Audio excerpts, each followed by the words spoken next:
Саламатсызбы урматтуу мектеп администраторлору. Бүгүнкү видеода биз сизге кантип мектебиңиз электрондук күндөлүк жана электрондук журнал менен колдонууга даярдык көрүүнү түшүндүрүп да беребиз, көрсөтүп да беребиз. Биринчи иретте Эл мектеп компаниясынын сайтына киришибиз керек. Ошондо браузерден поисковиктен Эл мектеп чекит KG деп жазабыз. Барын чогуу жазабыз. Киргенден кийин өйдөкү оң четте көк кнопкачан войти деп турат. Ошондо басып туруп войти как учитель дегенди басыңыз. Эми электрондук журнал сизден логин жана паролду сурап жатат. Логин жактан Эл мектеп компаниясынын өкүлү сизге берген телефон номерди жазасыз. Эгерде өзүңүздүн телефон номериңиз болсо жакшы, ошону жазасыз. Эгерде ал жок болуп сизге бир жолу колдонуучу паролду эле берсе, аны деле жазасыз. Анан кийин ылдый жакта 6 сандык бир жолу колдонуучу пароль берилет. Ошону жазып, анан кийин жаңы паролду ойлоп табабыз азыр. Вайтини басабыз. Эми смена пароля деген бет чыгып калды. Ошол жактан ар дайым колдонуучу паролду ойлоп табасыз өзүңүзгө. Мына пароль сөзсүз түрдө англис чоң, англис кичинекей тамгаларды камтыш керек жана сандар болуш керек. Ошон үчүн мисалы мектеп 123 деп паролду ойлоп таптым. Ылдый жактан экинчи графаны повторить пароль дегенде ошону ойлоп табабыз, кайра эле көчүрүп жазып, сохранитти баскандан кийин мына кирдик сайтка. Азыр эмне кылабыз? Эң биринчисинен биз мектептин сабактарын кошобуз, дисциплиналарын. Жана ушул видеодо дисциплинадан дагы тышкары кантип тарификацияны кылабыз мектептин жана класс жетекчилерди кантип коебуз.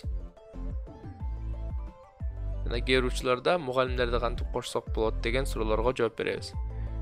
Мына көргөнүңүздөй сайт ушундай түзүлөт. Өйдө жакта чоң меню бар, классы пользователь приложения событий настройки деп. Ылдый жактан мына ар бир ошол разделдин подразделы, кичинекей разделы болот. Мына классынын подразделдери бар. Классыга кирип көрдүңүз. Эми дисциплиналардан баштайлык. Чоң менюда настройки разделына кирип, под настройкисинде дополнительно деген жакка киребиз. Анан кийин сол жакта көргөнүңүздөй кичинекей меню чыгып калат. Ошол кичинекей менюдан дисциплина деген жакка киребиз. Мына көргөнүңүздөй мектепте 5 эле сабак кошулуптур. ИЗО, кыргыз тили, математика, ОБЖ, орус тили деп, русский язык деп. Мектепте демек бир гана ушул 5 эле сабак бар да. Ошол жактан добавить деп басабыз. Көк кнопкачан. Жана жетишпеген сабактарды мектебиңизге киргизип алсаңыз болот. Мисалы үчүн ошол поиск жагынан музыка сабагын мына жаздык, музыка деп чыкты. Ошондо жашыл плюсту бассак, мына кызыл крестик чыгып калды, X. Ошондо демек тандап алдык, ошол сабак бар. Эми дагы экинчи сабакты тандайлык. Мына французский язык деп таптык. Ошол жакка тең плюс кошуп коебуз.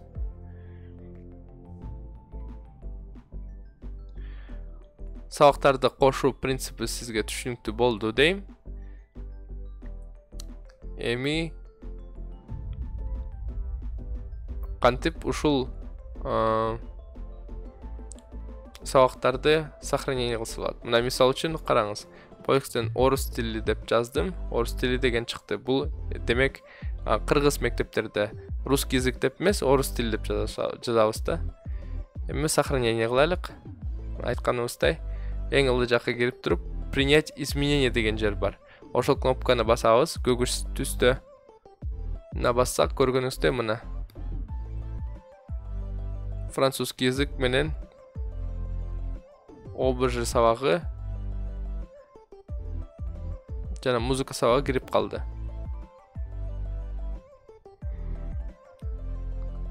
Жана жешпеген сабактар болсо ошентип эле киргизесиз. Мына эми келиңиз жанакындай назначение тарификацияларды кылайлык. Чоң менюда классы деген разделге киребиз. Ошол жактан класстардын тизмеси чыгып калат. Көргөнүңүздөй, мына биринчи б классты бассак, азыр ушул класска дисциплиналарды жазайлык. Мугалимдер кайсыл мугалимдер кайсы сабактарды берет деген суроого жооп беребиз ушул жактан толтуруп атканда. Эми ошол жактан кара түстөгү добавить дегенди басабыз. Эми караңыз. Ушул жактан мектепте бар болгон сабактардын баары чыгып калат. Ошолорду тандаса болот. Эгерде жок болсо, жанакындай настройки деген разделге кирип туруп, ошол жактан тандап алабыз дисциплиналарды. Мына мисалы үчүн биринчи б класста ИЗО кыргыз тил, математика, анан кийин русский язык дегенди коштук. Көргөнүңүздөй, мына биринчи б класстын сабактары кошулуп калды, бирок ошол сабактардан берген мугалимдер жок экен. Тизмеде кошпоп турбуз. Мына мисалы үчүн ИЗОдон Адыл Байке, кыргыз тилинен Айбике жана башкалар. Ошолорду кошуп чыгабыз. Бирок кээ бир учурларда мындай болуп калат. Мына мисалы үчүн орус тилден бир эле мугалим бербей, группага бөлүштүрүп 2 мугалим берет. Орус тил сабагын кандай кылабыз ошондо? Кантип бир сабакты ошондой группаларга бөлөбүз? Мына абдан оңой. Действие деген столбец бар. Оң жакта. Ошол жакта мына 2ге бөлүү деген иконканы табыңыз.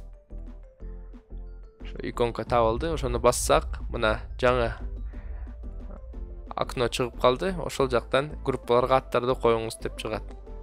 Мына мисалы үчүн биринчи группа русский язык деп жаздык. Экинчи группа орус тили же русский язык деп өзүңүз каалаганча, каалагандай кылып толтура аласыз.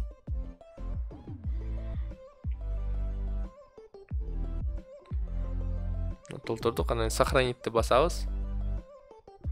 Көргөнүңүздөй, орус тил 2 группага бөлүнүп калды. Мына биринчи группа, экинчи группа. Анан кийин көргөнүңүздөй, бүт сабактардан жанакы биз кошкон мугалимдер кетип калды. Эмнеге? Анткени биз сохранить деген кнопканы баскан жокпуз. Демек алар кошулбай калыптыр. Ошон үчүн сөзсүз ошолорду кошуп, сохранитти басыңыз. Мына ар бир группанын мугалимдерин тандап алдык.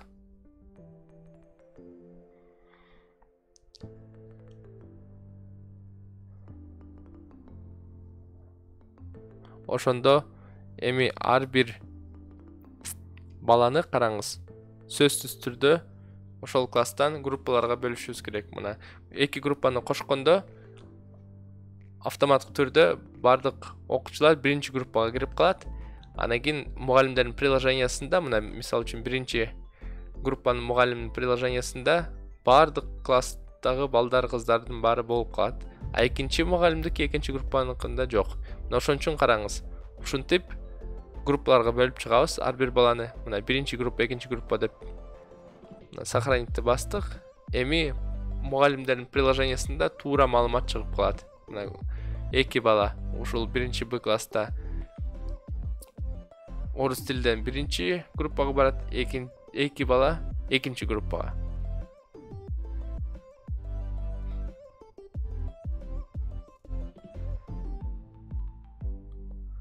Эми ошону тандап чыккандан кийин ар бир мугалимдин приложениясына ошол балдар чыгат. Эми караңыз. Класс жетекчилерди тандайлык эми. Ошондо менюнун эң аяк жагында настройкага киребиз. Ушул биринчи Б класстын класс жетекчиси тандалыптыр. Мына көргөнүңүздөй, мына список боюнча классы жакка киргенде оң жакта классный руководитель деген столбецте уже биринчи Б, биринчи А класстын класс жетекчилери тандалыптыр. Мен мына экинчи класска кирип тандап көрөлүк. Экинчи класска кирдик. Ошол класстын менюсунда настройки жерине киребиз. Эми эң алды жакта сохранить деген кнопкасынын жанында класстын руководитель, класс жетекчини тандайбыз. Ошол класстыкын тандадык. Эми кайра классы деген разделге кирип көрөлүк. Мына экинчи класстын класс жетекчиси чыгып калды списокто. Ошондо класс жетекчилерди кошуу принципи түшүнүктүү болду.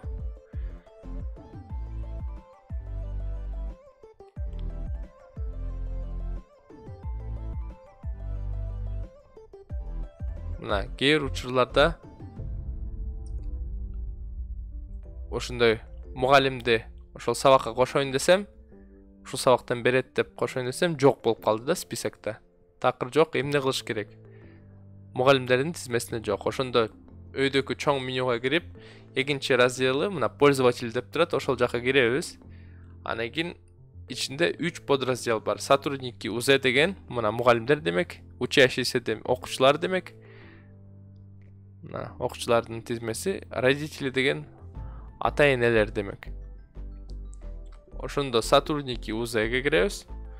Мугалимдерди тандаш үчүн. Анан кийин прием сотрудника деп басабыз. Ошол жактан бүт графалардын ичинен фамилия, аты жөнүн жазабыз. Жазышыбыз керек. Максатов Чыңгыз Акматович. Мына жынысын тандашыбыз керек сөзсүз. Жана мобилдик телефонун болду. Ушулар менен бүтөт. Караңыз. Списокто Максатов Чыңгыз пайда болуп калды. Эми ошол класстагы сабакка кошойлук. Мына мисалы үчүн кирдик кайра класска. Анан мына бере турган сабагына бассак, мына Максатов Чыңгыз деп чыгып калды. Ошону тандайбыз. Мугалимдердин списогунун. Жакшы. Чыгып калды. Демек, биринчи кадамды бүтүрдүк бүгүн. Тарификация, дисциплиналарды кошконду үйрөндүк, класс жетекчилерди кошконду үйрөндүк.